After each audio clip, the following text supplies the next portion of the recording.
Welcome to toy-polloi, Pocket Money Memories.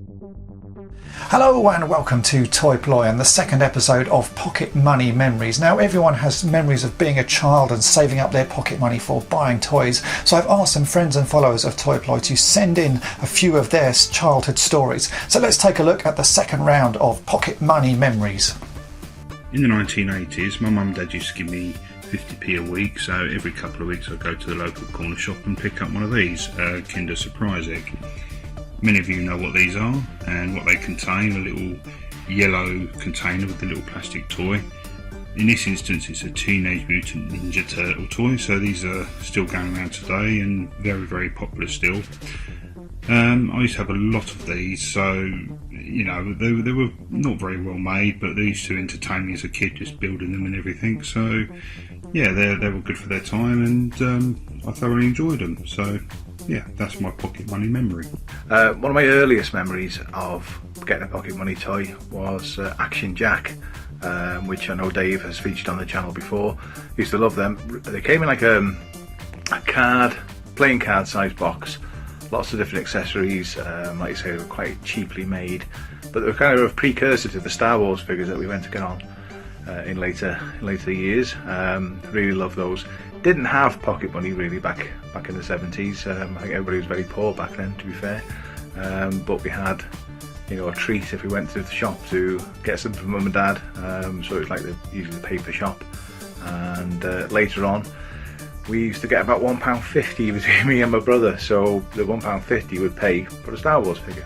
So we would go to town, because we were a bit older then, we could walk ourselves to the town. And there were loads of toy shops back in the day. Zodiac Toys was one that I recall, and I always wanted a Yoda, never got him. I remember one turning up once in the shop, and I thought, right, I'm going to have you, and I hid him in the shop, hoping that when I went back the following week he would still be there, but of course he wasn't there, he'd gone. So yeah, so Action Jack, that was my first pocket money toy. I used to love those. I can't remember how many I had, but they were so flimsy and cheap. It didn't really matter if you lost them in the dirt or, you know, in the grass, it was okay. Every week while growing up, I'd go for a swimming lesson every Saturday evening at a local swimming pool. And if I was lucky, on the way back, my dad would allow us to stop off at a local Tesco's, which was a 2-floor Tesco's with a toy department on the top floor. And I'd use my pocket money to sort of buy a toy if I could.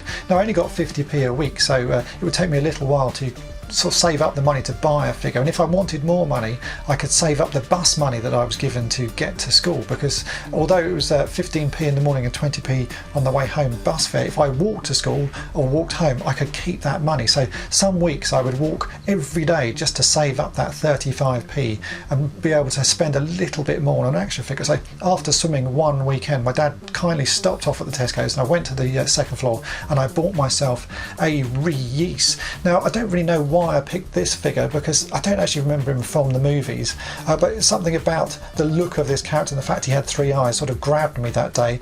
So I picked him up, took him home and played with him endlessly, to the point that he was all sort of worn and beaten. Now this isn't my childhood one, I've picked this up again because it was such a sort of strong memory of picking this card up, but I very clearly remember spending a week saving my pocket money so I could get an action figure, and this was the one that I bought. You were asking about pocket money that you spent on toys as a kid. First one that comes to mind, it's 1987 Silverhawks Quicksilver. Saw the cartoon earlier, I think the year before, and seemed like forever before I ran into the toys, but found this guy after months of waiting in a Toyland toy store, and it's pretty awesome. All chromed out, still looks good. And the second one that comes to mind for me would be my 12-inch Mego Spider-Man, which I found at a flea market for $5. And I had a little money in my pocket at the time, and this is what I picked up that day. This is the first toy I ever bought with my own pocket money. It's a Star Wars land speeder I picked up, I believe, back in 1978. I remember at the time my mom had bought me a number of Star Wars figures, but I didn't have any Star Wars vehicles, and I really wanted a vehicle for my Star Wars figures to play in. I had some money saved up for Christmas and my birthday, but I didn't quite have enough to buy a land speeder. So one day while I was out shopping with my mom, I noticed there was an advertisement for a lottery here in town called the Lotto Mini. I think it cost something like 25 cents, but anyways, I came up with this brilliant plan that I would give my mom part of my pocket money to buy this lottery. I'd win the lottery ticket, and with the earnings, I'd have enough to pick up this land speeder. And so I told my mom my plan, and she tried to talk me out of it because, of course, buying a lottery ticket is basically a waste of money. But after pleading with her, she acquiesced, and I think basically part of the reason behind that was she figured, oh, I'll take his money, buy the ticket, and he'll lose, and then he'll realize that buying a lottery ticket is a waste of money. So she bought the ticket for me. I remember the drawing was on a Saturday. I watched it on TV. They drew the number. Did I win? Yes, I actually did win the lottery by some amazing chance.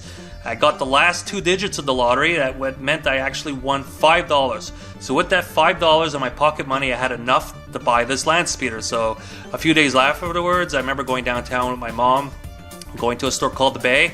I picked up this land speeder, and I've had this land speeder to this day.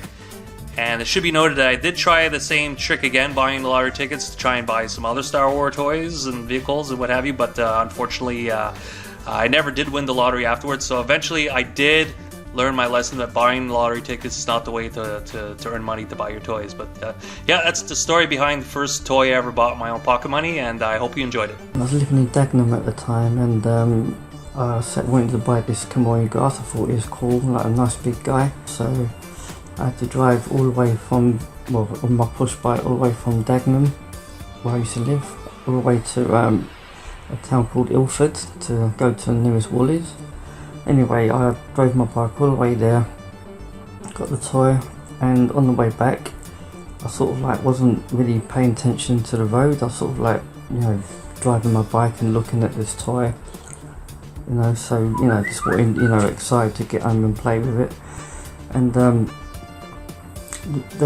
reason why I wanted this one, because it's like you know, a real big guy, and all the other like Star Wars toys are skinny. So I thought, you know what, I can buy this one so it can beat up all the other smaller ones. So that's sort of like the main reason why I actually wanted to buy this one, because he's, as I say, he's a big fella, so I wanted him to beat up all the other like skinny Star Wars toys. One of the few toys I remember buying as a kid with my own pocket money, and I think I had some birthday money left over, was this little Transformer toy called Twin Twist.